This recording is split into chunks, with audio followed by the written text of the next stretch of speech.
We know what this symbolizes, right? Time, your most precious commodity. Sometimes it can keep you up all night wondering about your next move, particularly when you work for people that you really don't want to work for or have to go into a hostile environment. You might like the job, but just don't like going in. Okay. See, today's video is to telework or to not telework. It's in office versus telework. My current job, I won't go much into detail except that I put myself on a hybrid situation, meaning once a week I choose to go in most weeks. There are times when I'll go in 2 times a week when need be, and I won't give the nature of that. But for the most part, it is a nice thing to not have to do that commute every day, and I feel extremely blessed. I also know that what was given to me is a privilege, and as a result, I keep up my workload as a result of that privilege. Telework is a privilege, right? Companies don't have to let you telework. The only reason a lot of companies did so was because of the COVID-19 pandemic. Don't misunderstand me. If you're about to be called back into your offices, as in the article that's about to pop up, I empathize with you despite what I'm saying. I prefer a hybrid situation simply because what's been happening post-pandemic, though it's quiet as a mouse at my place right now, there's no auditory privacy, and when I need to call and speak with customers, which is what my job requires, I can't have people making noise for hours on end or have landscapers who they do a wonderful job, and I have nothing against their profession, but some, not all, can be crass and loud. So if I know I have to take an important phone call or meeting, being able to go in the office while I do so, that flexibility has been a blessing. So I can't completely knock it. Also, when I go in the office, it's mostly empty, which I prefer because I love the job. I just don't care about making friends with people who are just going to stab you in the back anyway. Because that's why most people will befriend you, because they need to size up their competition. That's a video for another day if I ever do it. So by now the article's up, right?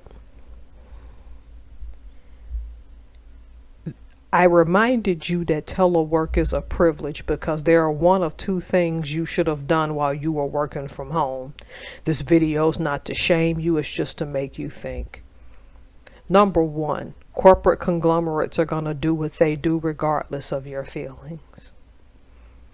So this is why this is happening. Number 2, you should never have don't count on that conglomerate as your plan A. Always have a contingency plan in case employers pull this crap, because it didn't shock me. There are some employers that post-pandemic saw productivity rise with telework. Don't get me wrong, I agree with you all, mostly with the telework, and I'll go into it. I still think some in-office interaction is a good thing, and it varies from one thing to the next. But for each, I'm going to give you each 3 reasons that in-office works for some people, and 3 reasons telework work for some people, and why I lean more towards the telework, despite the fact that I enjoy a hybrid situation. Understand that I'm going to give commentary about me personally as a person as I do this, so to show you some nuance. So let's start with the 3 reasons you may want to be in office. Number 1, in-person collaborations. Sometimes when you need to train a person, when you need to talk in person, It's good to be able to sit with your colleagues across the room and talk to them. Okay. What I thoroughly dislike about in-office collabs is that sometimes it can turn into a 1 hour or 30-minute to 1 hour joke session before they get to the meeting part. And because I don't particularly see the reasoning in that and see it as a waste of my day, I just don't like it. Because when a collab turns into a long, drawn-out thing like a meeting, it's the bane of my existence. But if you're a people person and you like telling personable stories and you're in office, that in-office collab lets you see a person face to face.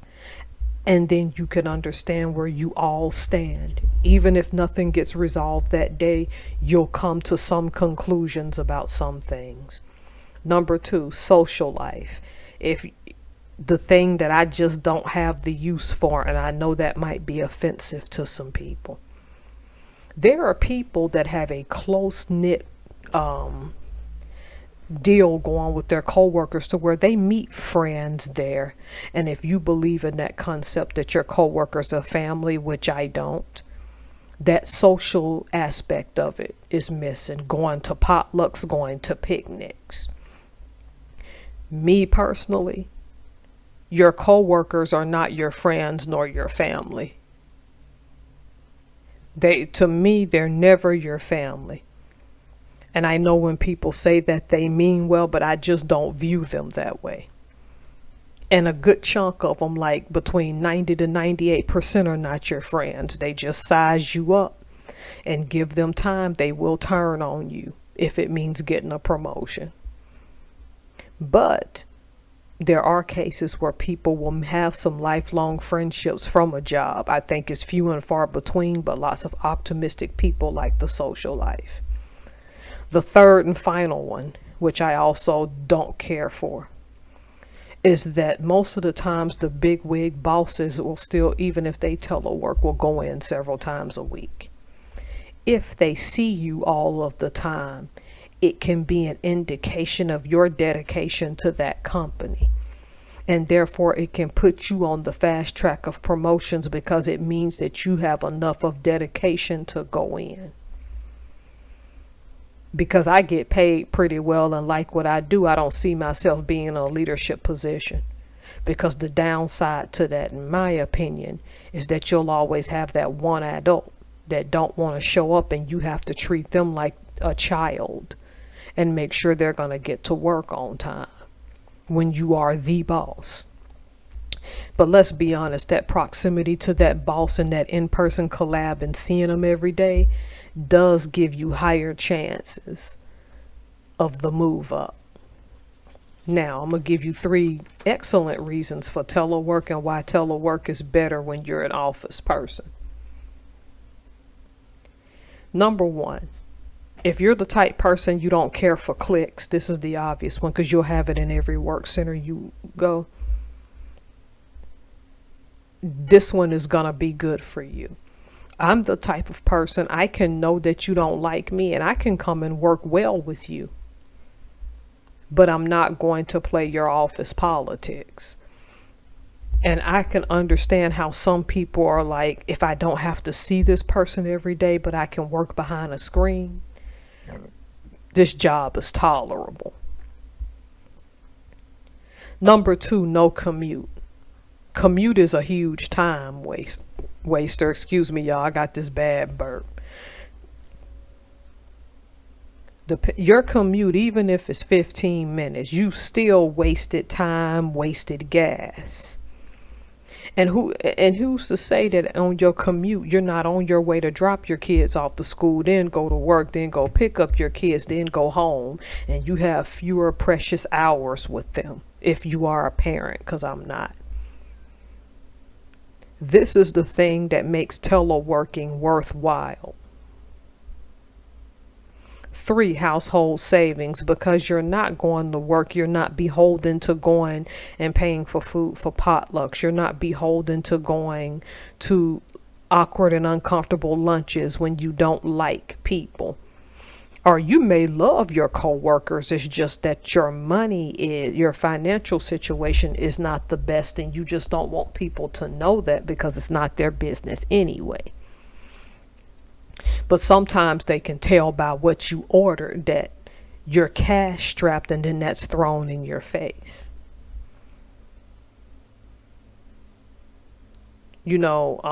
Gas costs money. To fuel your car costs money.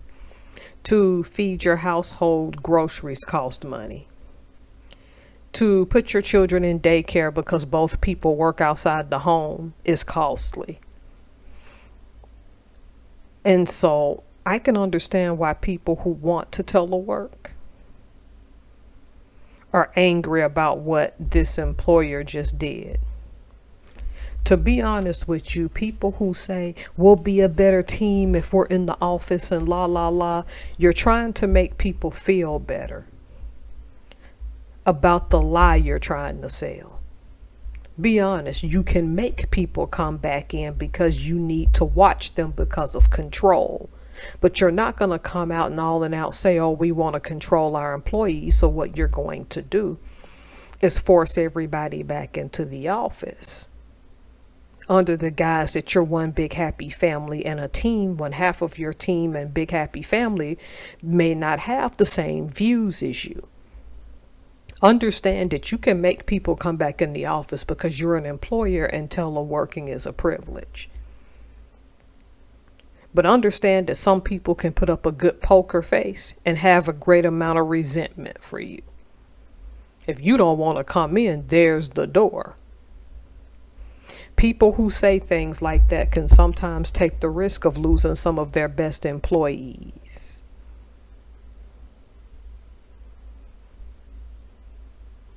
Now, some people who still go in the office occasionally or go in a few times a week like myself, recently got that privilege, and that privilege can go away.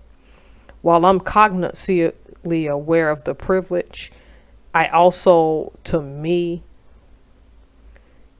because of circumstances at home with people's loudness, and I have to attend meetings and certain phone calls, it's just beneficial for me to do that commute if it means having a smooth work day some days. Again, I'm team telework. If you can allow people to telework and give them a good quality of life, I say do it.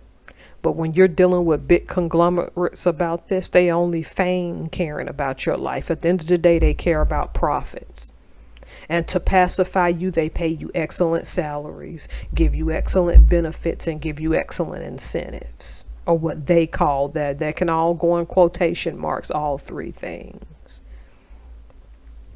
In a lot of these people's mind, you have a roof over your head. Probably you have benefits, and you have something to fall back on.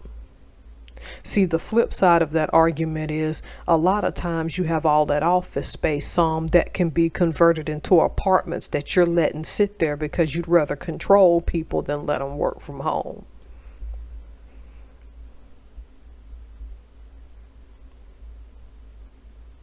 I also understand the argument that there are people, and this is me excluded because I do my job, who will sit home all day and do the bare minimum and won't put in their best effort.